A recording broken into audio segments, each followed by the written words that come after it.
Hello, good evening, everybody, and you're welcome to tonight's Dunmore Town Soccer Lotto. But first, I must read out a statement on behalf of the Board of Directors of Dunmore Town AFC. We wish to confirm that we will not be taking part, Dunmore Town AFC, I repeat, will not be taking part in the European Super League.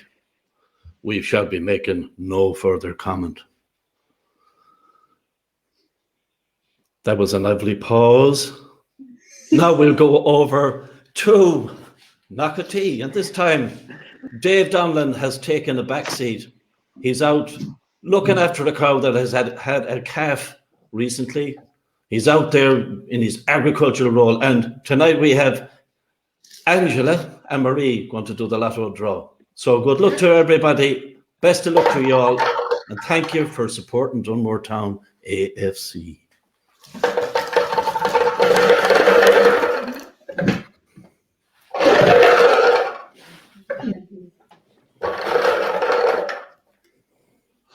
$27. 27. 17. 17. 20. 20. And 11. 11. So the numbers for tonight are 11, 17, 20 and 27. Good luck to everybody. If you're in the draw, you know, to be in it, you have to do our soccer line online, or you can still get the envelopes in the shop. And I see there that Angela's very trigger happy. She wants to get up and going. So without further ado, I knew I was going to say that sometime. I don't know what it means, but it sounds great. Our guests tonight are Fiachra Manhire, who is involved with our underage soccer. He's been very good over the years there, helping out with underage soccer, and primarily he's the main organizer of the men's soccer team. So welcome to Fiachra. And then we have Tom Byrne, a player. He plays with our men's soccer team. In fact, for this season, he's our second highest scorer. Tom scored one goal in the match in which we beat CPIX 3-1. So Tom has that record there. He's just only surpassed by a certain Shane McGrath. So Tom is also the team reporter for Galway United. So we'll chat to him about that shortly. So first, Fiachra, welcome to the show. A few developments that we saw there lately. One in relation to the gear that we have for the soccer club. You came up with a very interesting kind of a proposition and an idea. Let's hear you. What it encounters for us, you know? Yeah, okay. Yeah, well, do you know, first of all, it's thanks for having us on the show there. It's mighty to be on there just to discuss about the well, we have our half tips on myself and Tom that we ordered last year. We got from the senior team. I think at the start there's about 30 tops ordered, so there's plenty of tops ordered. But since then we required more and more players, so it was easier to set up a club shop, I suppose, rather than order. You know, lads can tip away themselves ordering the gear direct from the suppliers, and it's just handy because there's a wide variety of options. Because a lot of lads don't like assets, they want hoodies, and you know, you catering for everyone's needs this way, in the way that we're doing it. I suppose there's tracksuits, there's everything there that you want with the club crest on it, and you get your initials and everything on it. So it's just very handy that it takes all the work and pressure off people in the club collecting money and, you know, going back and forth sizes and all that. You just go on the website yourself, you pick out what you want, any designs, any product really, I suppose, hoodies, HACCP hoodies. It's very handy for everyone, because as players come and go, new players can just order up themselves, you know. We don't have to do any work. It's just easy for everyone. So if I or anybody wants to buy or purchase or have a look at the stuff you have, there's obviously a link. So I think I saw the link up on the Dunmore Senior Men's Facebook page, and also on the club Dunmore Town AFC's Facebook page. There's a link for it. The company is Azuli, is it? Yeah. Yeah. The company is Azuri, is it? That's the gear, is it? They're Waterford, they're somewhere down that side of the country. I think it's Waterford based. Yeah. So they're directly down there. They do everything down there from printing the crest on to initials and all that. The link is on our Facebook page, both pages. Currently running a competition on our Dunmore Town senior page. So it's like tag 3 people in the comment section and share it, and basically win a chance to win the new jerseys, I suppose, or basically anything equivalent to the price of the jerseys. We'll give to one lucky winner, I suppose, as long as they like, share, and comment. And tag the 3 people. But the link is there to buy away or whatever. That's very good, and it's available for the men and the women, and it's all genders, as the man would say. So it's ladies soccer, men's soccer. The gear is all available, and it's all in the club. I believe you have a new jersey picked out for the club. Unfortunately, I just don't have a copy of it here tonight or a photo of it, but it looks well up on. It is unisex. Yeah, no, that's very good. Yeah, and that's very good. So anybody that wants to have a look at it, just go on to our Facebook pages. You're okay. You're breaking up a small bit, but we can get the gist of what you're saying. So just to go on the Facebook page, you'll see the link there, and you can see what's available. And I'm sure as time goes by, there'll be even a bigger range of what the stuff that's up there. So thanks for that contribution. I'll give you time to get your breath back, and we'll ask you to contribute as we go along. There's no problem. Keep joining along with it. Tom is there in the background. Tom Byrne, as I said, is our second highest scorer of the season with 1 goal after Shane McGrath.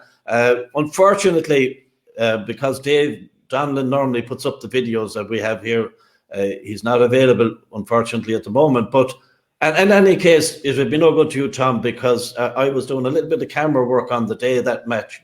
And I got the 2 goals that Shane McGrath got, but the goal that you scored, I was just getting out of the camera at the time. Anyway, so I wouldn't say so. Look, they all count. So, Tom, you're welcome to the show, and thanks for coming on. Thanks for having me, Brian.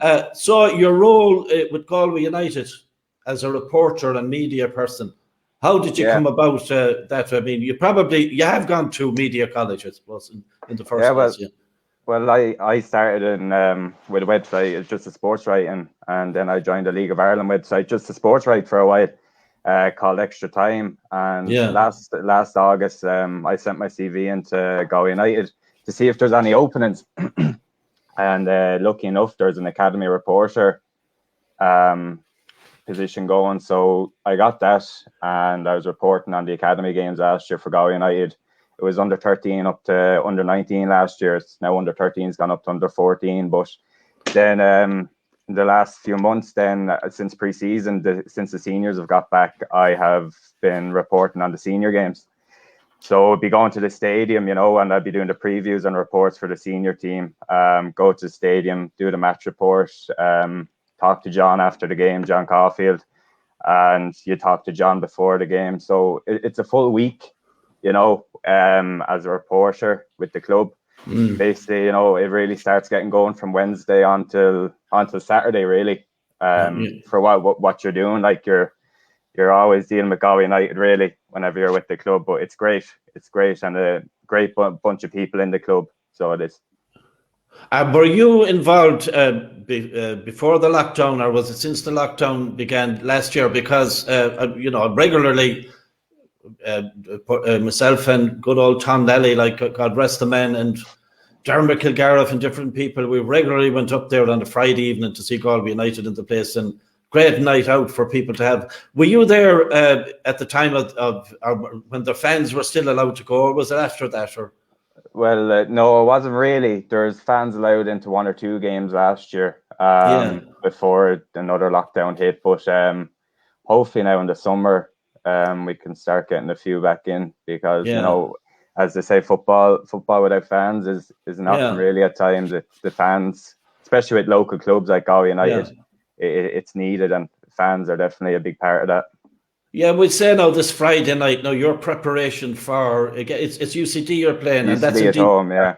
yeah. So as the match is happening on the night, where would you be standing then? Would you be near where the dugout is, or would you? I mean, it must be Yeah. an eerie feeling if you were up in the stand on your own, Yeah, well, it starts from Wednesday, really. You know, I could probably contact John and get a few quotes from him for the preview, and then the preview Yeah. go out on Thursday for the game. Then Yeah. I'd head up to the game on Friday, and there's a media box. So all reporters and media people are in the media box, and I'd have the laptop on me, get down the team sheets, deal with the social media pages, and get the report out then about half an hour after the game. Yeah. With quotes from either John or a player. So it's all timing, really, you know, and schedule and stuff. As long as you're prepared, it's a good job. Like, And a lot of the time you have to be there then, obviously, for the matches. But I mean, can you work from home, or is it encouraged? You can, especially with the new League of Ireland streaming service they have in this year. League of Ireland TV for the first division. So last Friday now, I did it from home. It was up in Eamon DC Park. They drew on all with Treaty, so I was doing it from home actually that game. Yeah. So the live streaming service is great that they have set up there, and the Pixelot it's called. So no, it's all going well on the media side of things. That's great to have a streaming service for the first division, because you know the more publicity it gets, the better. That's what fans want at the end of the day, and the league, especially now with this Super League stuff coming out. You know, it's more of a chance for people to support their local club. You know.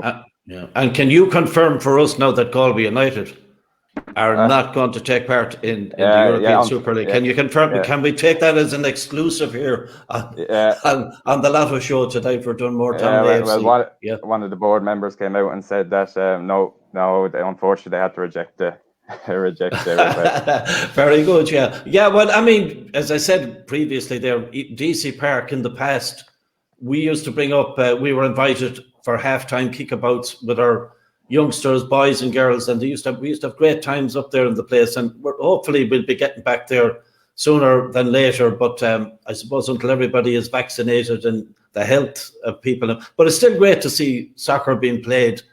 DC Park is something special. Noel, the groundsman, he's very, very particular about his pitch there. He does a great job. Why does he? Brilliant groundsman. So he is. Yeah, well, the pitch. And I mean, DC Park has won awards after awards for the ground that it is. And the funny thing about it is, you know, you will have people who've never gone to a League of Ireland match, and they play down the fact, the quality of it and stuff. But, I mean, how can you criticize something if you haven't been at it? But generally, the quality is very good. The football is good. The pitches are great. The pitches are fantastic. Yeah. They weren't like 20 years ago. But one thing that the League of Ireland people did do is when they set up the Premier League and then the First Division, there was a plan to set out there to make sure all the grounds that were playing at professional football level and semi-pro level would be up to a standard. And, the things have improved because you can't play good football unless you have good pitches, and the standard is. How do you feel about, or how does the club feel then about the start of the season? There was a great expectation now amongst the supporters, me being one of them, this year with John on board, and there was a great expectancy that they would have got a good start, but traditionally Galway don't. But at the moment, Athlone Town are on top of the league, and Galway are second from bottom with 2 points, but there's only 3 matches played at this stage. And I know you don't want to mention that there's a controversial decision being awaited at the moment about the Cabin-Teely game, like that could go in Galway's favour and might not, but we won't even talk about that, as people would say it's sub judice at the moment. So how do you feel about the start of the league then for Galway? Are the players feeling any pressure under this, or is it just 1 week to the next? No, there's a new squad in there as well. They brought in a good few players in the off season and made some fantastic signings. And there's no better manager than John Caulfield. He's the motivation he gives. You see it around the club. He's a real leader, and the players look up to him. Like I do articles and stuff with the players, just sit down with them and do a few interviews, and they have massive respect for John. And especially he's brought in Lisa Fallon there as well as a coach, and Gary up from the academy. So no, 100%. It'll just take a while to tick, I think, because there is new players and it does take time to gel together as such. But no, it's only the start of the season. As I said, it's a long season, so hopefully. And this season again, will each team be playing each other 3 times, or what's the story this time? No, it's just home and away. So it's home and away this time. Yeah. There's 12 home games left from now. So especially with the media side of things as well, they're going to try and get a match day program out for every home game and stuff. So it's the club is definitely in a good place in that way. And will there be a mid-term break? Because in the past they used to break for maybe 2 weeks. That's not on the cards this time. I wouldn't say it is. No, Brian, I don't think so. That was in the past. The FAI Cup will be coming in as well, and they'll be playing that. Yeah, that's very good. So you're fairly optimistic. It's a very competitive league. People don't think that the first division there is so competitive. Yeah, the thing about first division is, anyone can beat anyone on the day, and that's what it is, and it's so hard to get, even whenever the playoffs, if you get one team goes up automatically, and with the playoffs, if you get to the first division playoff final, it isn't really a first playoff final, because then you have to beat someone from the Premier Division to go up. Yeah. So it must be one of the hardest leagues in all of Europe to get out of. It's a very tough division. Anyone can get out of it. Yeah, and so they've started very well. They have started well, especially with Carberry.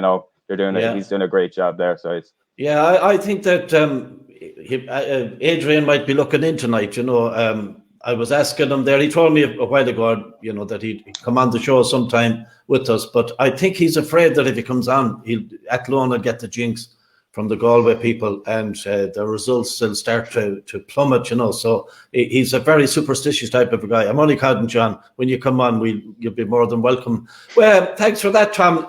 Feel free to join in the conversation, and the same with them. So we get back to Dunmore Town. If there's anybody watching in there who wants to make a comment, the comments are open there. So all you do is go onto your Facebook, make a comment in about whatever you want to in relation to tonight's show. We'd appreciate it. And just while I'm here at the moment, I know it's probably 6 or 7 weeks ago, I was speaking to Dave Whiffen.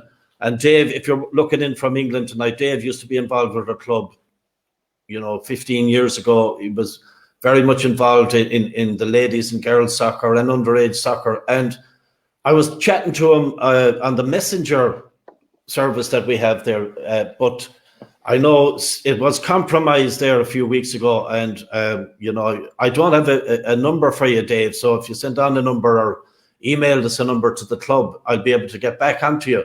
And we'll be able to get you on the show. Other than that, we're kind of reluctant to use Messenger at the moment because our account was hacked. So if you're watching in tonight, we're not forgetting about you. So there's a comment in here from that super winger that you got there, Ben Lynn, and he has the hashtag No to Super League. What do you think of that one there, Fiachra? As a Liverpool supporter, you must be fairly pissed off with the fact that Liverpool are involved with that conspiracy, along with Man U and all these clubs. But I wouldn't be blaming Liverpool, the club. It's more so the owner's brain, and same with everyone. Same with every other. You can look at Abramovich. You can look at the Glazers. It's all money-hungry owners. Mainly Liverpool's owners, FSG, and I suppose the Glazers. It's the two of them, the main Americans. I suppose they want to bring this American franchise into England, and it's fine for Americans because that's the way they play things, that's the way they do things. But it's not suited for the English game, the domestic game. It's not suited, and it's an absolute cod. It's a joke. Well, I suppose it's going to kill the game, and it's not fair. Yeah, well, a league or any type of a competition where, the team that finishes last cannot be relegated. It kind of makes a mockery of it because, I heard it being said there this evening. I don't know whether it's RT or Sky. I was saying that, that money talks and it talks in this. So whether you win it or lose, okay, if you lose, there's no consequence. And when I say lose, if you're down at the bottom and you get 0 points or minimum points at the end of the season, you're still there. That doesn't make sense. I suppose we come up from a different kind of a tradition where, you know, you have 2 or 3 divisions and, here, Paolo Nikionon. There's another one here. That's Paul Gannon. To be fair, Tom's goal against CPIX was scored down the far end of the pitch. Would have done well to get that on tape, Brian. You know, well, I was up near the dressing rooms, and it was a very windy, breezy day, and I was trying to on an iPhone get a view of it from. And by the time I got out of the car, he had scored the goal. And you know what?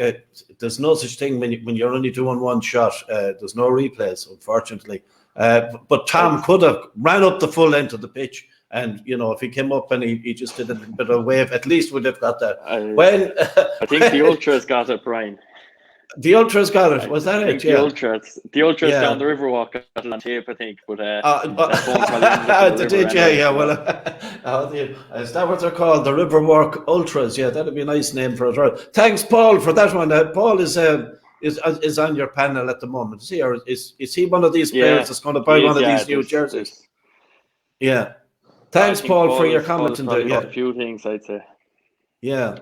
So we said in preparation for last season now, I mean, I suppose the experience of last year, Fiachra, in getting a squad together, not knowing whether there'd be a league or, you know, you got yourself, I remember you just going back training. Now, training, I suppose, get on to the next part of the subject here, of the program tonight is the protocol for training. Today, we got word from the FAI. We knew that it was coming anyway on the 26th from the government, but the protocol for back to training is for under 18s downwards, so it doesn't involve the over 18s at the moment. But if it goes according to plan like it was last year, I'd imagine that we'd be back with the men sooner than later. They'll just see how it pans out to get clubs used to the fact that you have to have the place set up, sanitized, all the stuff that we were all lecturing people about last year will have to be repeated again this year. You have to have COVID officers, players registered, a register of players turning up from training, the usual stuff. The only thing that probably at the moment that I haven't confirmed, and I looked at the protocols today, is, I don't know, last year when we were out playing and training, there wasn't a requirement to wear a mask. I'm not saying by the players, the children now I'm talking about, but the adults didn't have. But it's a thing that we need to clarify, because I'd imagine there would be, well, I mean, they haven't clarified it one way or the other, like, or stipulated that you should be wearing masks. But, you know, nearly all outdoor activities are, people are wearing masks most of the time. So we need to get that clarified by the FAI, whether we have to, or, you know, but generally I'd say most people will be, like, when you're going down to the grounds, and maybe when you're out training, not like when training the kids. But at an adult level, you know, when we say the group of players that you're going to be putting out on the pitch, we say it happens in June, that, or whenever it happens, that the men's team is going to be out training again. It's hard to know, because we said, in your situation, Tom, with Galway United, how did they operate? Galway United have gone professional now, so therefore I would imagine the clubs keep. Or I know we had Mikey Dilger on, and Mikey was saying that, you know, he's staying in accommodation. They're all people are probably keeping close together, not obviously going outside the bubble that they have. And I mean, that's probably fine for a team like Galway United, but for somebody like Dunmore Town, where people are living in parts of the town, some people are working away and coming back, some people are remotely working. You know, it's a stricter, it seems to me this time, it's a stricter lockdown than the previous one when we were coming out of it. So I don't know what your thoughts are on that. I mean, we're saying the Galway United setup now, obviously when the players are training, and the management are, it's mask free when people are out training. I'd imagine it would be. Like when it's on a match day, you know? It is, yeah. You know, they're full time, as you say now, and it's 5 days a week they train. They do a double session, you know, go in the morning, then get a break in the afternoon, and then go out for their second session. But it's but obviously with COVID, you have to be very careful. Like, you know, even with the case there 2 weeks ago, you know, it's not easy for any league with COVID, because it's always at the doorstep as such. So you just have to be careful, and I'm sure all the players are careful. Yeah. Even in the media team, you have to be careful because you're dealing with them as well. So it's a tough one. So it is, but no, it's they are keeping to. Yeah. What they have to do, I imagine there would be, but I don't know how that translates then, like, to just local teams, local men's teams. You know, the difficulty there. Like as us with local players, you know, it's not easy because all we want to really do is go out to the pitch and kick ball again. That's what all any of the squad wants to do. But sure, it's at this time, you know, we have the safeties first. So hopefully, as you say, maybe in the summer we'll get that chance. But it's not easy for the few months. Anyone will tell you that, you know. And Fiachra, last year now, when I know you didn't have any competitive away match, but you had a few friendlies away. And what was the story then? So it was one person per car. Was that the way it was operated, or is that how it was done? I don't know. It was kind of, you know, I think, was it 8 preseason games we had, Tom? I think it was 8 preseason games, and 7 or 8, you know, they're all local, to be fair. Ballymo, Kilshanby, basically up in Kilconnelly. It was all local, so basically land at the pitch at the time, or we'll meet at the pitch up in away games, wherever it was, you know. We'd always meet there or meet somewhere, like, so players kind of made their own way there. So there's no hassle there that way. Yeah. But it didn't and really players matter. had to come top. Oh, this is the one that I meant to show earlier on. Well, Dave is there. I don't know what he's done. Dave, are you there in the background? I'm back again, yeah. You're back again. No, the Wizard of Oz is back. Well, you know, we meant to show this goal, this one that made it 3-1 against CPIX. Have you got it there? And we'll put it up. Now, Tom, I have to apologise once again. I haven't got Joe on the camera. Shane McGrath's in! Yes! What a goal! You're there now, and you're there. Yeah. Is there another one? No, that's it, Sinead, that's it. Yeah, so Dave, welcome back. We're all, the world at large outside there are wondering about the gender of your calf. That's Winnie's. It's Winnie's calf, isn't it? It's not mine. It's a bull, but it's a bull calf. Yeah. So there you are. Yeah. Okay. We're going to lose money on it. There was reports though. Yeah. Oh, that's great. So you're back in on it. We were just there was reports, Dave, chatting there. Yeah. Red Bull. That's what. It's Red Bull. You're going to call it. I just, before you there earlier on when we came on, there was a statement that was made up from the club tonight that we weren't going to be in the Super League, to confirm that we weren't going to be in the European Super League. And Dave was at that meeting, so just to confirm that statement was put together, that Dunmore Town, we're not participating in the European. Hope to be watching the lads again soon. Thanks. That's from David Lynn. And Dave, you know, whatever about watching the lads again, I think a lot of us wouldn't mind be watching you behind a bar at some time coming up in the future. Or we have a Tom Byrne here, another Tom Byrne, or if Joe Sheridan is looking in, why not Joe Sheridan's bar, Martin's bar? I better mention them all now, all the bars in Dunmore. Don't you, we know where you are. When we're back and you're back, we'll all be patronising the places again. That's a great word, isn't it? Patronising. But here we have another one, Claire Martin. And there's a little hand clap. Yeah, a little wave to us there. Thank you, Claire. Thanks for it. So, Dave, and David Lynn is back on again with the thumbs up. Thank you, Davey. We were just talking there about the protocols that came out today for the soccer, and they're more. I had a quick look through them now, and it looks like they're more or less the same as the protocol you'd expect them to be. As last year, yeah. And I know Marie was talking to me early on today, and she was saying that there is a few queries from people, when are we back? And apart from the fact, even if there was no COVID situation, because of the works that are happening down in the Fairgreen at the moment, nearly complete, but not quite completed yet. It's still a building site, so until the work is complete and all the gear is taken away and it's a safe place to be back in again.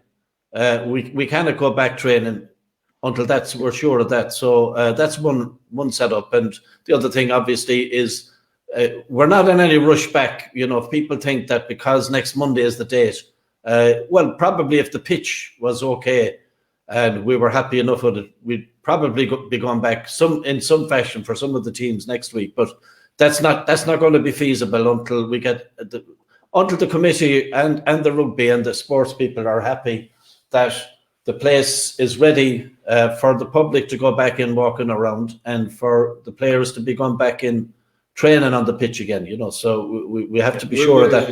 We'll have a look. Well, tomorrow night now we'll have a look down there. We'll see. We'll review it and see. Yeah. What we do, and we'll see. There's a few road crosses to be tarmac, but I mean that wouldn't be an issue for trading. Yeah. We'll have a look. We'll have a look tomorrow night, and we can decide then our own time. But like you do need a bit of a target to say, look, you know, you have a league starting in so many weeks' time. Because I mean, endless training. You know, it's hard for the lads to do that all the time. We'll see. No, we might do one night a week. I wouldn't mind that. No. Yeah. Oh, yeah. Well, you know, well, obviously, you know, the kids, and I'm sure the parents looking in tonight are mad keen to get their children back playing any type of a sport outdoors, just to get out and about and get the fresh air in, and the evenings that are in it. But, you know, the protocols are there. It's a safe return to sport. And, you know, generally we need to have the personnel out there to be available. If we don't, you know, like in the past, I see Marie had something up on Facebook yesterday, and people are asking about under sevens, and we will have under 17s, providing that we have people to look after them and a COVID officer for the team and stuff like that. You know, in the current climate, you just cannot get out there and start playing unless you have everything. You know, you have to be ticking all the boxes and doing all the proper protocols. But that's for another time. We will be getting on to our managers and the parents. We'll let you know as soon as possible when you can be back. But I'm sure everybody can appreciate that it has to be safe before, and safe from the COVID, and was to be safe from any kind of injuries, or, you know, the site has to be cleared and ready for football again. Dave, you're back on again, and how did the Lotto go again tonight there? Right. I don't know. I suppose I could announce without even looking. Oh, Jesus, that sounds ominous. That sounds ominous. Yeah. No match 3 and no winner. Again tonight. So, well, look at, I mean, if you're not in, you can't win. And Marie, thanks to Marie there tonight for helping out while you were out doing your midwifery business out there. Dave, that's a new career for you. It's a good paying job. We're talking about, what, 8,000 next week? 8,000 now, yeah. 8,000. It's been a while since we got to 8. It's been a few years now, but look, it could be won any week. I mean, the Lotto can be won. Yeah, it can be won any time. Yeah. You just don't know. So. Yeah, so good luck to everybody, and thanks for supporting us. Now, before we finish up, I see David Lynn's thumb is up there. I suppose before we leave, I'm going to thank Fiachra, our 2 special guests, and Tom Byrne, Fiachra Manhire, for coming on the show. Right. And good luck to Galway United. Good luck to Dunmore Town in the future. Hopefully, Fiachra, you'll be back sooner than later. Hopefully, you know, by the end of the season, you will be writing a club report on Galway United, topping the first division and hitting off like for the Premier. Wouldn't that be nice? Thanks to Tom. Dunmore Town. Yeah. And Dunmore Town as well. Sorry, I was just about to say it. Dunmore Town topping it, or topping the league as it is at the moment. Dunmore Town and Galway United. What a double.